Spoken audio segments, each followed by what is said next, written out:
J'espère que vous allez bien et que vous vous êtes bien reposé pendant les vacances.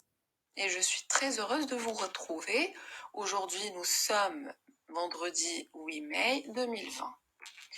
Mercredi dernier, vous avez vu une nouvelle leçon de vocabulaire avec Madame Soumia, les homonymes.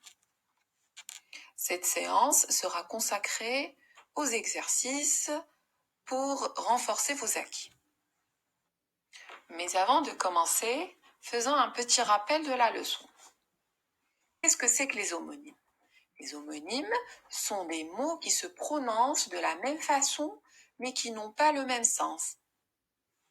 Et il existe deux types de mots homonymes. Tout d'abord, il y a les homophones. Les homophones sont des homonymes dont l'orthographe est différente. Exemple, on a le cygne, désigne un oiseau. Et cygne, c'est un geste permettant de communiquer. Deuxième type, les homographes. Les homographes sont des homonymes qui ont la même orthographe. Par exemple, glace se dit pour un miroir. Et il y a aussi glace se dit pour l'eau congelée ou bien la glace qu'on mange. Il est important de connaître l'orthographe des homonymes pour éviter de faire des fautes. Il est aussi important de connaître leur définition pour les utiliser correctement dans une phrase. Passons maintenant aux exercices. Donc, s'il vous plaît, prenez votre fiche d'exercice relative à la leçon.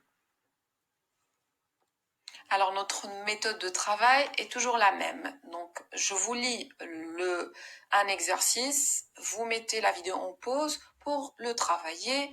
Ensuite, vous reprenez pour la correction, ainsi de suite. Donc, s'il vous plaît, prenez votre fiche et suivez avec moi. Premier exercice. Complète les phrases avec les homonymes suivants. Vert, vert, vert ou bien vert. Première phrase. Ali accroche un verre à son hameçon et attend le poisson. Deuxième phrase. Sans le faire exprès, il a renversé son verre. Troisième phrase. Je ne sais plus vers qui me tourner. Et dernière phrase. Le vert est ma couleur préférée. Donc, je vous laisse travailler les enfants. Bon courage. Passons maintenant à la correction. Alors, première phrase. Ali accroche un verre à son hameçon et attend le poisson.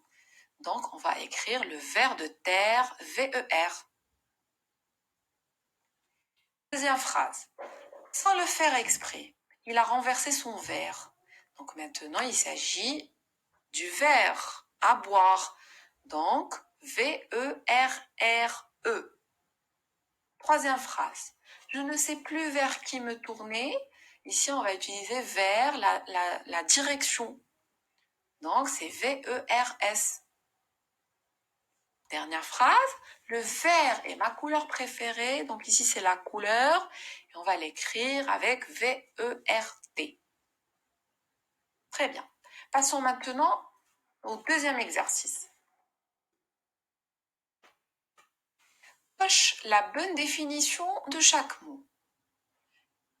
Le mot lait, est-ce que c'est contraire de joli ou bien liquide blanc? Deuxième mot, roue. Est-ce que c'est de forme circulaire, elle sert au vélo et à la voiture, ou bien couleur brun-rouge? Troisième mot, sale. Ça veut dire quelque chose qui n'est pas propre ou bien grande pièce? Dernier mot, point. Ça veut dire main fermée ou bien signe de ponctuation. Alors, vous cochez la bonne réponse ou bien la bonne définition. Vous pouvez utiliser votre dictionnaire. Voilà, donc j'espère que vous avez fini. Passons maintenant à la correction. Premier mot, lait, ça veut dire liquide blanc. Roue, ça veut dire de forme circulaire, elle sert au vélo et à la voiture. Salle, c'est-à-dire grande pièce. Et enfin, point, c'est signe de ponctuation. Troisième exercice, trouve un homonyme aux mots écrits en gras. Première phrase, tu as les mains sales. Nous jouerons dans la grande salle. Deuxième phrase, il a trop travaillé. Le cheval avance au trot puis au galop. Troisième phrase, Julien a reçu un coup de pied.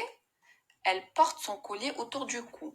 Donc ici, vous pouvez encore utiliser votre dictionnaire.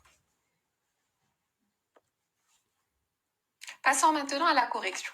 Alors ici, pour la première phrase, tu as les mains sales. Donc sale, ça s'écrit... alors sale, ça veut dire c'est le contraire de propre et ça s'écrit avec un seul L. Par contre, nous jouerons dans la grande salle, ça s'écrit avec deux L. Deuxième phrase, il a trop travaillé. Le cheval avance au trot puis au galop. Donc ici, trot, ça s'écrit avec T-R-O-T. Dernière phrase, Julien a reçu un coup de pied.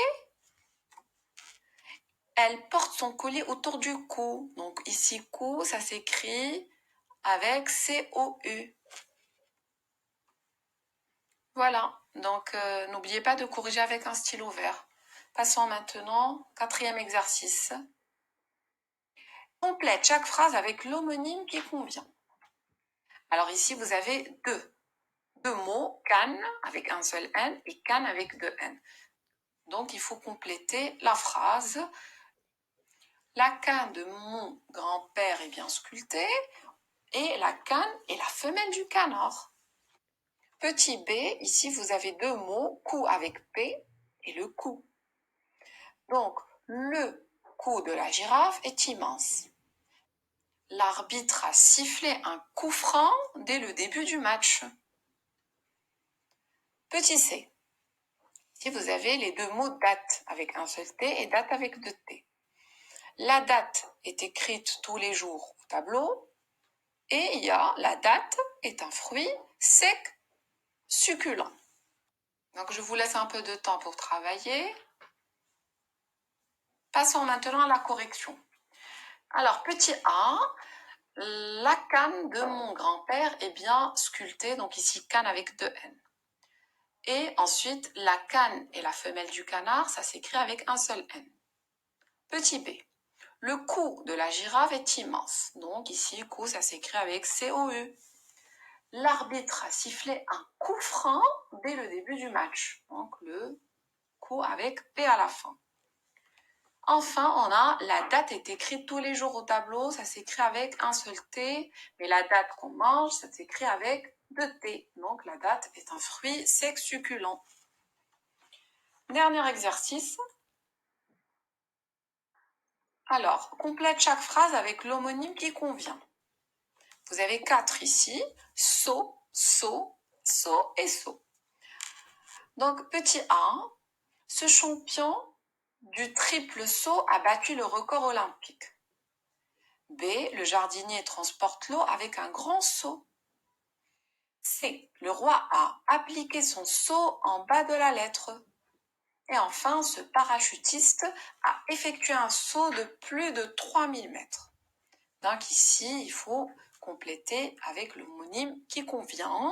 Et ensuite, on passe à la correction.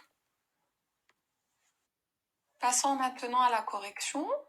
Donc, première phrase, ce champion du triple saut a battu le record olympique. Donc ici, saut, ça s'écrit avec S-A-U-T. Deuxième phrase, le jardinier transporte l'eau avec un grand seau. Ici, seau, ça s'écrit avec S-E-A-U. Il ne faut pas le confondre avec la troisième phrase, le roi a appliqué son seau en bas de la lettre. Et enfin, ce parachutiste a effectué un saut de plus de 3000 mètres. Voilà. Donc voilà pour aujourd'hui, j'espère que vous avez compris. Si vous avez des questions, n'hésitez pas à me contacter sur WhatsApp tous les mardis et les jeudis bien sûr. Donc je vous souhaite bon courage et prenez bien soin de vous les enfants. Au revoir.